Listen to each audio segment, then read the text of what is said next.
O médico geriatra Belísio Neto, seja bem-vindo aqui ao nosso Panorama 95. Doutor Belísio, bom dia. Bom dia, Marcos. Bom dia, Geraldinho. Bom dia a toda a faixa de audiência. É um prazer, mais uma vez, poder estar participando aqui do Panorama. Doutor Belísio, quem assistiu o Fantástico do último domingo se deparou com uma matéria onde pesquisadores desenvolvem exame de sangue que pode antecipar o diagnóstico do mal de Alzheimer. Como é que o senhor recebeu essa notícia? Marcos, não diria com preocupação, mas com certo receio. A gente tem, há bem pouco tempo atrás, há 5 anos, há um pouco tempo, a ciência estava muito envolvida nessa questão do diagnóstico precoce. E eles observaram que, assim, diagnosticar tão precoce talvez não fosse mudar muita coisa, até porque ainda não se tinha ainda uma medicação capaz de reverter o processo, de parar, de voltar, de melhorar, de curar. Então, essa preocupação diagnóstica ficou em segundo plano e a ciência começou a buscar tratamento, né? Tanto que o ano passado a gente teve uma boa indicação de um tratamento que saiu na imprensa. E esse mês de julho, saiu essa notícia de que um exame poderia detectar que você iria ter a doença de Alzheimer 20 anos antes da doença aparecer. O que a gente sabe que o paciente que vai ter demência de Alzheimer, as alterações começam na fase que a gente chama de pré-clínica, sem ele ter sintoma nenhum, e ele tem alterações já no cérebro que denotam que ele vai ter Alzheimer. Agora, não tinha como a gente saber isso até então. A gente tinha quando o paciente começava a desenvolver algum sintoma, mesmo que leve, a gente poderia ainda fazer um exame no líquor dele, que é nesse líquido que passa na medula, né? Então, esse exame vai trazer por um lado, uma expectativa muito boa da gente poder mudar radicalmente o estilo de vida, agir nos fatores de risco, reduzir fatores de risco e poder medicar. Existe medicamento que retarda a progressão da demência, né? Então, a gente pode fazer com que ela demore mais a aparecer. Então, vai mudar o rumo da observação dos pacientes que ainda não têm sintomas, ou que têm sintomas leves e ainda não tem um quadro tão pronunciado. Então, a expectativa é que a gente possa ser mais agressivo no controle de fatores de risco, no controle do estresse, no controle da atividade física, do peso, da diabetes, da pressão, tudo aquilo que aumenta risco de demência de Alzheimer. Por outro lado, pode trazer uma expectativa, uma ansiedade, uma frustração no paciente que não vai ter ali uma droga disponível para ele curar. Eu vou tomar esse remédio e não vou ter mais Alzheimer. A gente vai ter talvez como fazer medicamento para retardar o aparecimento desse Alzheimer. Então, é uma coisa nova que a gente ainda está pensando, a comunidade especialista na área do envelhecimento está pensando como é que vai lidar com essa nova visão, novo exame, para a gente poder detectar. De forma que eu sempre digo que é muito melhor do que o exame que você sabe, é você já começar a ter um estilo de vida que nada mais é do que um estilo de vida saudável, a prevenção da demência de Alzheimer. Agora, essa pesquisa, né, no caso, esse exame, aliás, ele promete, por exemplo, que você antecipe em até 20 anos o diagnóstico do mal de Alzheimer. Aí, para quem está em casa nos ouvindo, pode se perguntar, vale a pena saber com tamanha antecedência que você vai ter uma doença tão sofrida como Alzheimer? Marcos, é isso que eu estou, assim, é difícil a gente dizer se realmente vale a pena. Depende muito do contexto. Vamos supor, um paciente que tem uma genética propensa, ele tem a família toda que teve demência de Alzheimer.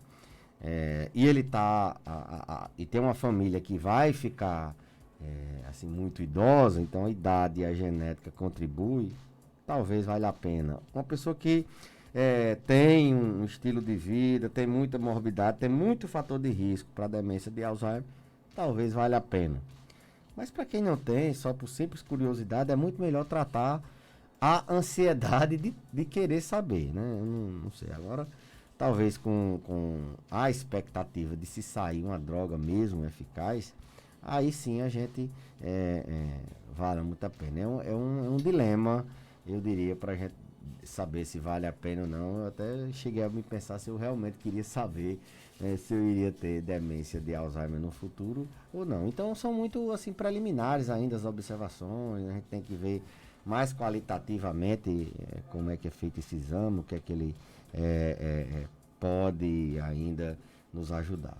Quais são os exames que hoje a gente consegue detectar o Alzheimer? Bom, a doença de Alzheimer, ela é detectada de maneira clínica, né? O exame, ele é clínico, não tem assim um marcador que você diga, por exemplo, que nem a diabetes, você faz o exame de sangue e está lá, você é diabético. Então, é um conjunto de sinais e sintomas. O paciente tem que ter um déficit cognitivo, que é isso. Uma perda de memória, ele tem que ter alguns lapsos de esquecimento, uma perda na área da linguagem, ele esquecer algumas palavras, vai dizer uma coisa, esquece o que ele tem, o que é que ele vai dizer. Ele não consegue mais realizar coisas que ele conseguia fazer antigamente, o raciocínio fica mais lento.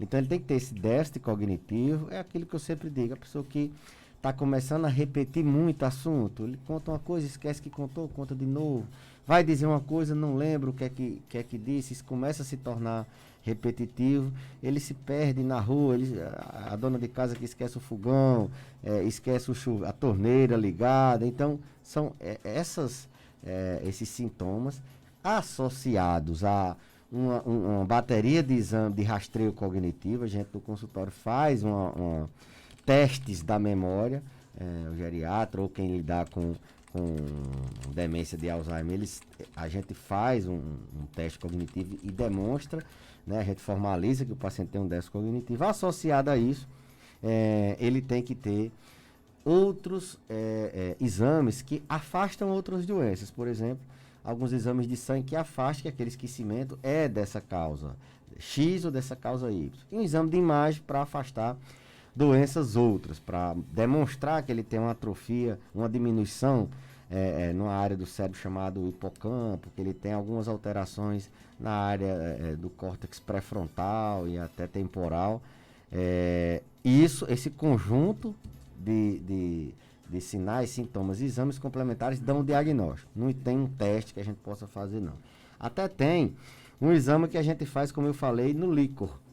Colhe na coluna, né, na medula do paciente, um líquor, tipo anestesia hack, e dosa nesse líquido as proteínas que são responsáveis pela doença, que é a proteína tal e a beta-amiloide, né, que são as duas proteínas que a gente dosa no líquido. E você tem lá um parâmetro que, se você tem junto a isso genética, já tem uma certa idade, tem sinais, você pode confirmar a doença. Não, mas esse exame do líquor, a gente não utiliza ele na prática clínica. É mais para pesquisa ou mais para um paciente que tem sintomas em idades muito precoces, a gente tem uma ideia se ele é Alzheimer ou não. Então, hoje, o diagnóstico é clínico, com sintomas, com testes cognitivos, que a gente chama bateria de rastreio para a memória, e exames complementares de sangue, exames de imagem, tomografia e ressonância para a gente confirmar ou afastar a doença de Alzheimer. Felipe Costa coloca o seguinte: a pior parte do Alzheimer é o quadro de irritabilidade. Ele até pede para que o senhor fale sobre as fases do Alzheimer. Bom, mandar um abraço para o meu amigo Felipe. A irritabilidade, o paciente, quando tem demência em geral, e aqui a gente está falando da demência de Alzheimer, ele cursa ao longo do tempo com evolução, com progressão e com sintomas, que é o que mais incomoda o paciente não, a família. Não é tanto o esquecimento, não é tanto o déficit cognitivo, são os sintomas comportamentais que aparecem com a evolução da demência. Dentre eles, a irritabilidade. A irritabilidade é um sintoma do humor que alguns pacientes desenvolvem, e isso torna muito difícil o cuidado das pessoas que fazem desse paciente. Então, é muito difícil o cuidador lidar com o paciente com esse sintoma de irritabilidade, porque ele não aceita, uma hora ou outra o cuidador se estressa mais fácil, então existem medicamentos que a gente controla esses comportamentos. Não é só a irritabilidade, é a agressividade, é um muito conhecido como perambulação, que é do paciente ficar andando à noite, fugindo de casa, a insônia, eles pioram muito os sintomas à noite, eles têm um pavor da escuridão. Quando vai anoitecendo, eles pioram, não dormem, eles têm muita alucinação, eles ficam com delírios persecutórios. Então, são sintomas também comportamentais, além da irritabilidade, esses que eu falei. A depressão é muito comum, ele tem ataques de choro, crises de choro, muito comumente. Então, cada sintoma desse ele deve ser manejado. A gente maneja muito mais os sintomas da demência do que mesmo a evolução dela. Então, são 3 fases, né? Tem a fase... Hoje a gente considera até a fase pré-clínica, Marcos, que é a fase que o paciente não tem sintomas, ele tem só o risco da doença. Tem a fase clínica, né? Inicial, que o paciente tem já o déficit cognitivo e com algum prejuízo nas atividades dele do dia a dia, mesmo que prejuízos sutis, mas ele já não consegue mais gerir a própria vida, e suas famílias nessa fase leve às vezes nem percebem.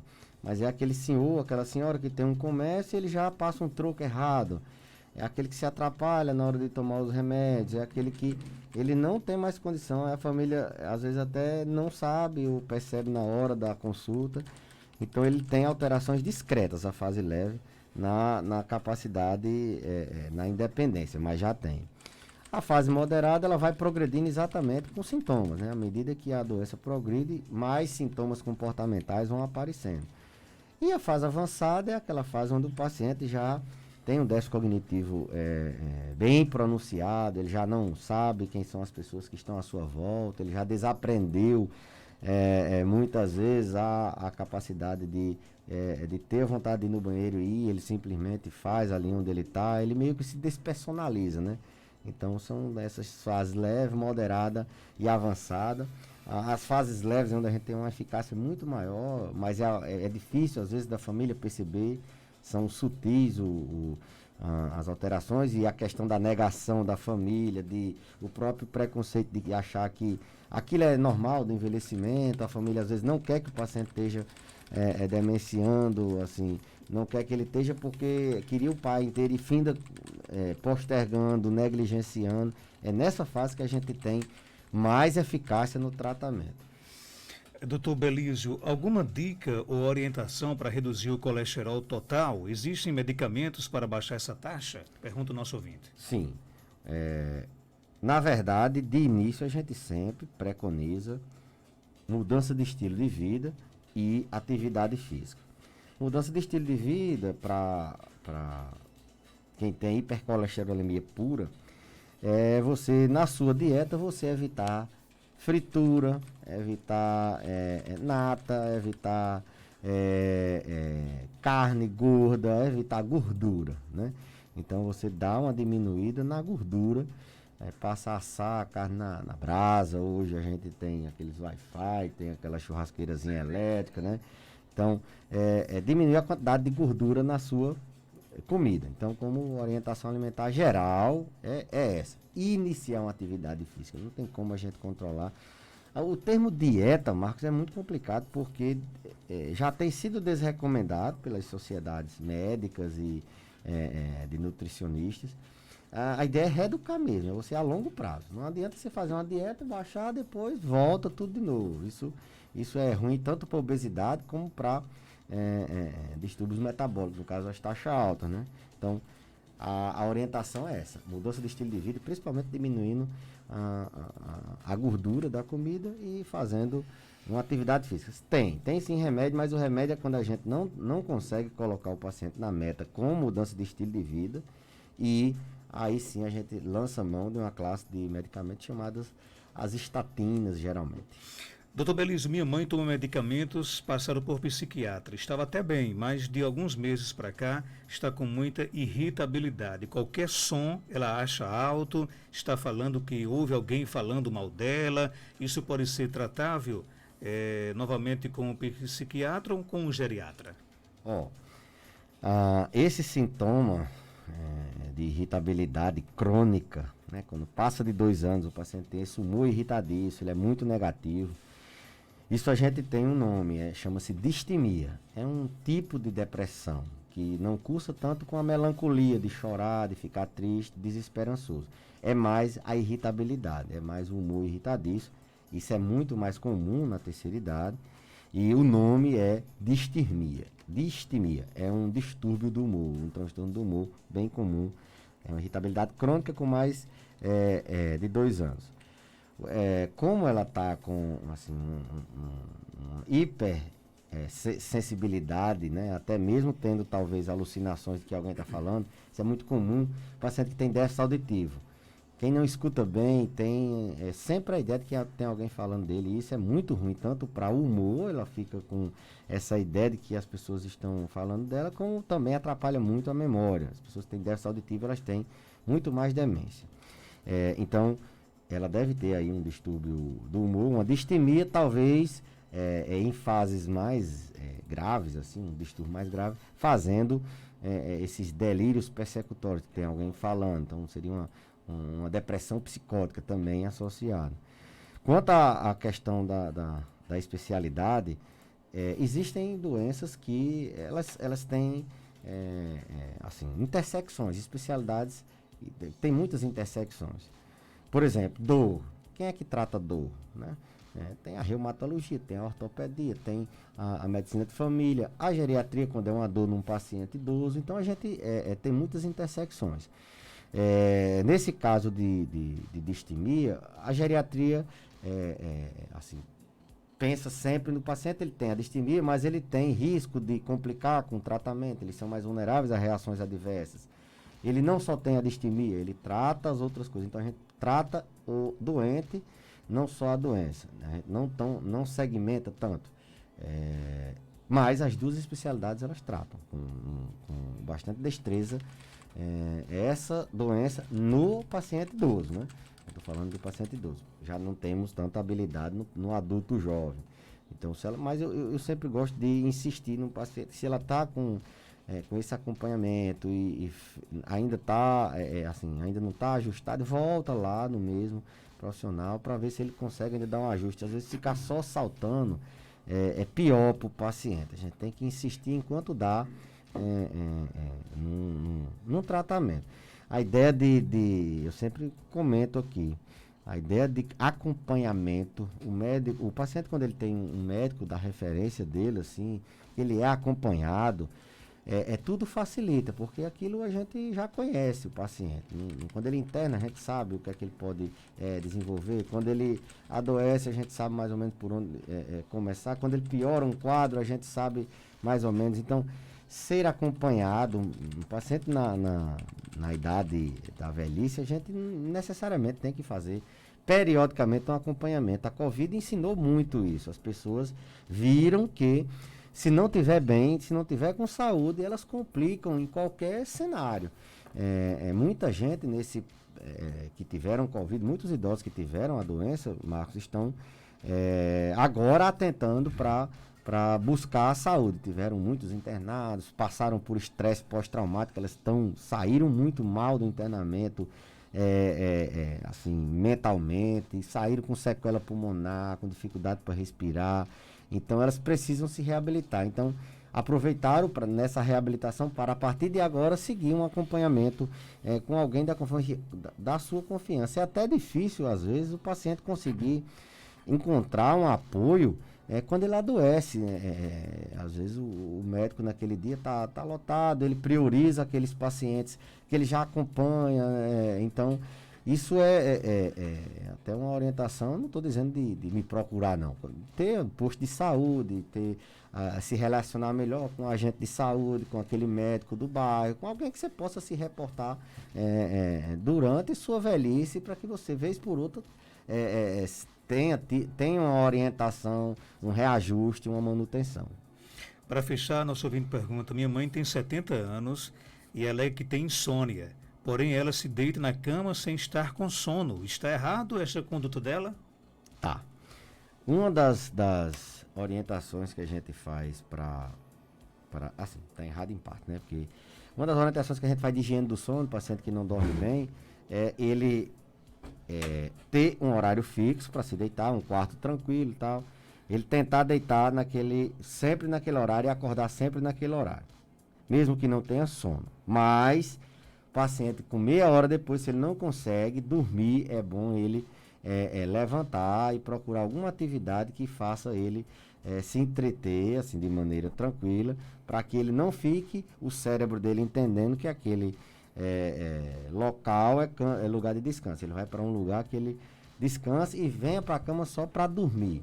E por outro lado, toda vez que sentir sono, quando chegar perto da hora de dormir, tem que ir dormir. Não ficar lutando com o sono, não. Então, essa questão de ir para a cama mesmo sem ter sono, no início, para adaptar um horário de sono, é eficaz. Agora, aí, para ficar assistindo televisão, para ficar fazendo alguma outra coisa, ou mesmo ir não conseguir dormir, não é tão saudável. Eu não sei se eu consegui transmitir. Tem que ir para a cama no mesmo horário para se adaptar, mas se não conseguir dormir, levanta e vai fazer alguma coisa num ambiente que ele está acostumado só a descansar e não a dormir. Quando tiver sono, vem para a cama. Doutor Belísio, obrigado pela sua participação. Até terça-feira, se Deus quiser. Eu que agradeço e até a próxima terça-feira, se Deus quiser. 8 horas, 2 minutos, doutor Belísio.